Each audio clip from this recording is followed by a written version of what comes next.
Hey, today I want to answer a question that was actually posted on Quora about what popular startup advice for entrepreneurs is just plain wrong. And there's two things I want to tell you that you got to be careful of when people are selling you products or services relating to being an entrepreneur, or if you're becoming an entrepreneur, even wanting to raise cash like in Silicon Valley. The biggest problem I see is always people say, and it's the most overused term, be passionate. Now, of course, you should really be excited and involved in your business. No one's saying that's wrong. But if you're excited only about your business, that's you. Your customer is not excited about your business. They're excited about the problem your business solves. So to be passionate about your business, a lot of times, that's being passionate with your solution. And you won't listen to what the customer says, what your audience says, what your competition's doing. Many times I see entrepreneurs and startups with an idea and they get locked in and then they get angry because people don't get it.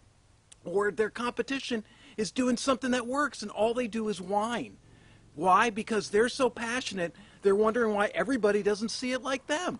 So the real problem, number one, a myth that you should be aware of is being passionate about your business is not it. It's not the only thing you need.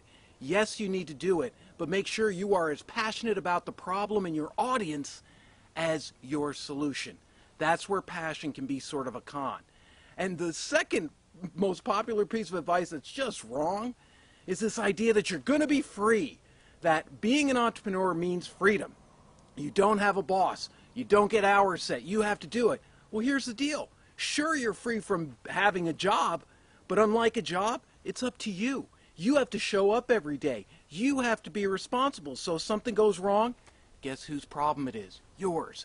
And if something goes right, guess what? You've got to improve it. And if something's happening with your competition or customers or anything, at any hour, at any day of the week, it's up to you.